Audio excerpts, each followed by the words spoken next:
I've had my iPhone for years and it still manages to surprise me with features I never knew existed. Today, I'm showing you 15 iPhone tricks and settings that most people have no clue about, but once you learn them, they're actually super useful.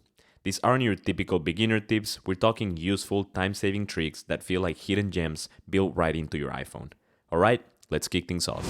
You know those rate this app pop-ups that hit you right when you're mid-scroll or logged into a game? Yeah, you can actually shut them off for good. Just go to Settings, Apps, look for the App Store app, and toggle off in-app ratings and reviews. No more interruptions, just peaceful screen time. If you're tired of picking out blurry bicycles, traffic lights, just to log into a site and confirm you're not a robot, then I have good news.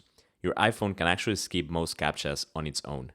To do that, you can go to Settings, click on your account, go to Sign In and Security, and make sure you toggle on Automatic Verification. Now, you can log into most websites without having to answer the question of whether you're a robot or not.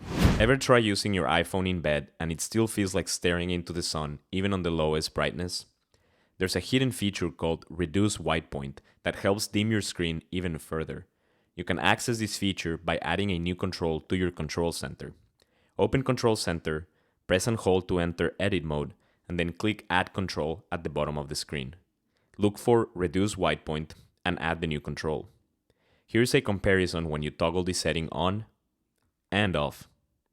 It's a lifesaver for late night scrolling without burning your eyeballs or waking up your partner.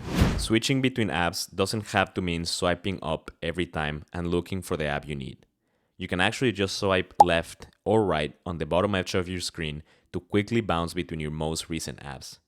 It's especially handy when you're referencing multiple apps at the same time. I actually knew about this gesture for a while, but only recently did I force myself and started putting it into practice. It took me a day or two to get used to it, but now I find it so much faster than having to swipe up and looking for the app I need.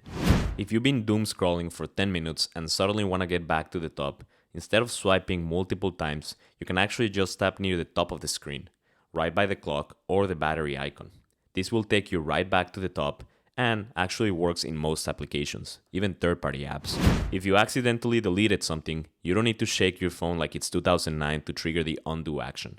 Just swipe left with 3 fingers to undo, and swipe right to redo.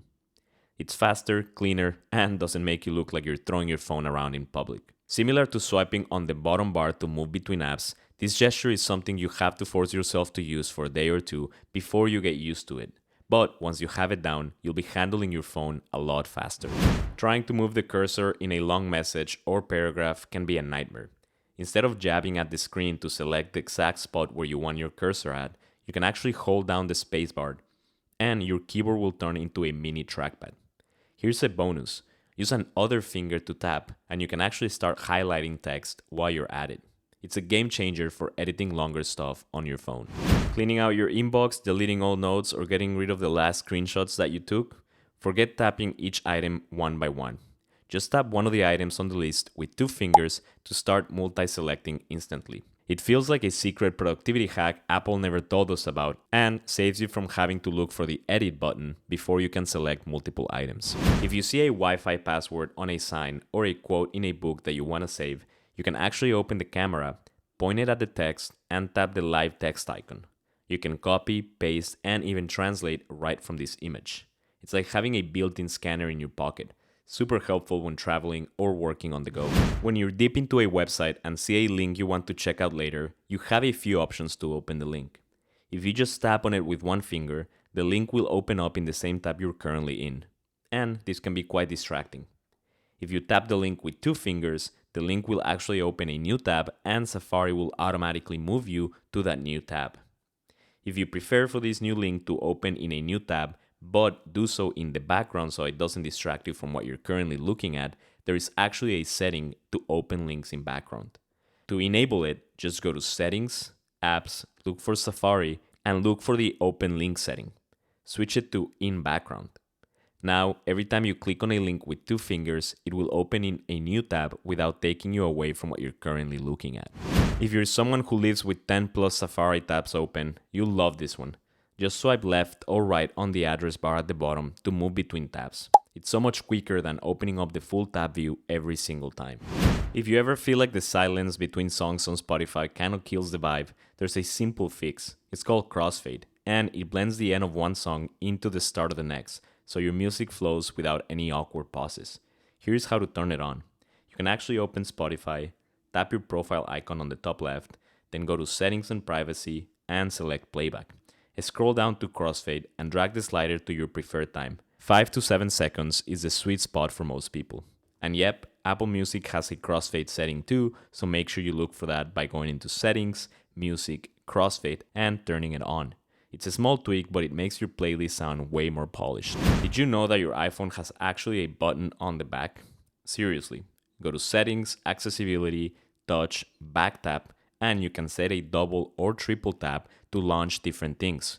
You can launch things like the camera, flashlight, or even take a screenshot. It's a surprisingly fast way to trigger shortcuts without digging through home screens. Next time you need to calculate a tip or convert units, you don't need to open a calculator.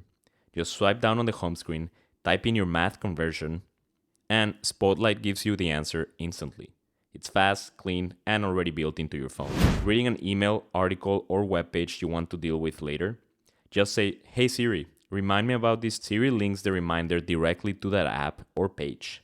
When the reminder goes off, you're one tap away from picking up exactly where you left off. Alright, those were 15 iPhone tricks that you've got to try on iOS 18. Let me know in the comments which one was your favorite and how many were totally new to you. If you got a hidden gem of your own that I didn't cover, drop it below. I'm always interested to learn new iPhone tricks. If this helped you out, give it a like and consider subscribing for more tips like this. Thanks for watching, and I'll see you all in the next one.